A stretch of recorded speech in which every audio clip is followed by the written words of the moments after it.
ఆ అనుభవాలను తీసుకువెళ్ళడానికి దేవుడు వారిని, వారి కోపాన్ని, వారి పగను అన్నీ వాడుకుంటాడు. దేవుడు కొంతమంది ప్రేమలనే వాడుకోవడం కాదు, కొంతమంది పగలను కూడా వాడేసుకోవడం ఆయనకు చేతనగును. కొంతమంది ద్వేషాన్ని వాడేసుకుంటాడు, పగని వాడేసుకుంటాడు. ఆయన దేనినైనా వాడుకోగలడు.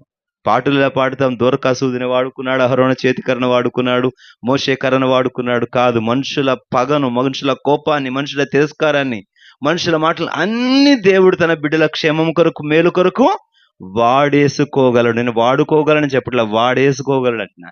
He can use it. He is able to use it. He is professional and skilful to use it. ఆయన నైపుణ్యవంతుడు, నేర్పరి వాటిని వాడుకోవడంలో. కాబట్టి యోసేపు విషయంలో కూడా అదే జరిగింది. ఇది యోసేపు నమ్మాడు, ఇది యోసేపు అర్థం చేసుకున్నాడు. అందుకే